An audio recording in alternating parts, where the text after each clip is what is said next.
Bologna Città del Trotto. Prosegue la stagione straordinaria dell'ippodromo di Bologna. Nelle date del 22, 26 dicembre e 6 gennaio sarà teatro di 3 grandi eventi. In apertura, Walter Cesaron ci presenta le kermesse dal punto di vista tecnico. Bologna è l'ippodromo deputato a chiudere la stagione classica, sia per quanto riguarda i 4 anni, con la finale del 22 di dicembre, che per quanto riguarda gli anziani e gli importati, e questo succederà il giorno di Santo Stefano.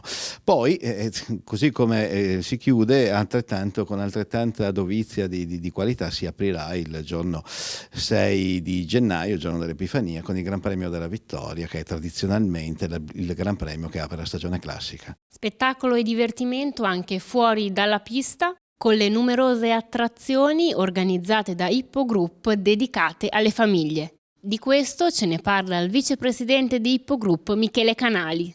Ippo Group è sempre molto attento alle famiglie e anche agli eventi collaterali, quindi presentiamo gli eventi che ci saranno in queste giornate di festa.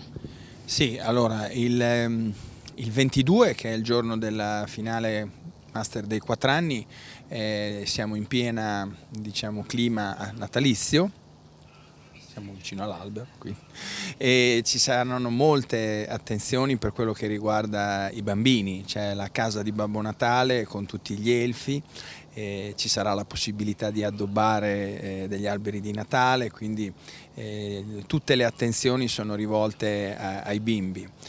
Ci sarà i pony in sella, che ormai è diventato una cosa che mettiamo sempre, perché è una prova che i bambini possono fare per vedere se a contatto con il pony poi magari possono decidere di farlo come divertimento.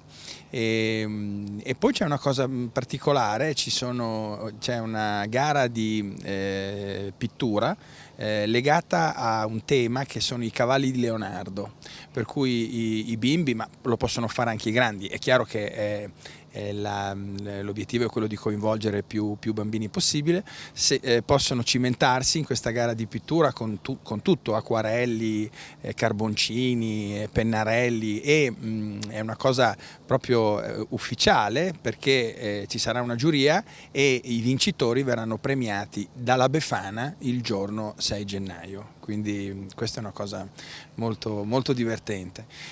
Un'altra cosa che è importante, qui al ristorante Ippogriffus ci sarà una cucina, un show cooking proprio su tortellini alla crema di parmigiano, e il ricavato con un bicchiere di vino verrà dato agli amici di Luca.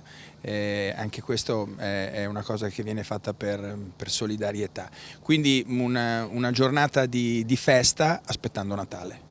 Sul recente restyling dell'ippodromo sentiamo Marco Nicolai. Sono stati fatti 2 mesi di lavori che hanno riguardato il salone sotto la tribuna dell'ippodromo e anche in questo caso la zona del bar, che è stata ampliata, rimodernizzata, sia dal punto di vista tecnologico ma anche dal punto di vista strutturale, in quanto sono stati fatti degli interventi sia di pavimentazione che di pareti piuttosto che di nuova tecnologia.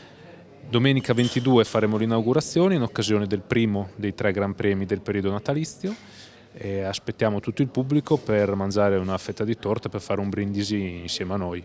La rubrica dall'ippodromo di Bologna termina qui. Ricordo le prossime giornate di corse, che saranno giovedì 19 e domenica 22 dicembre, con la finale del campionato dei 4 anni.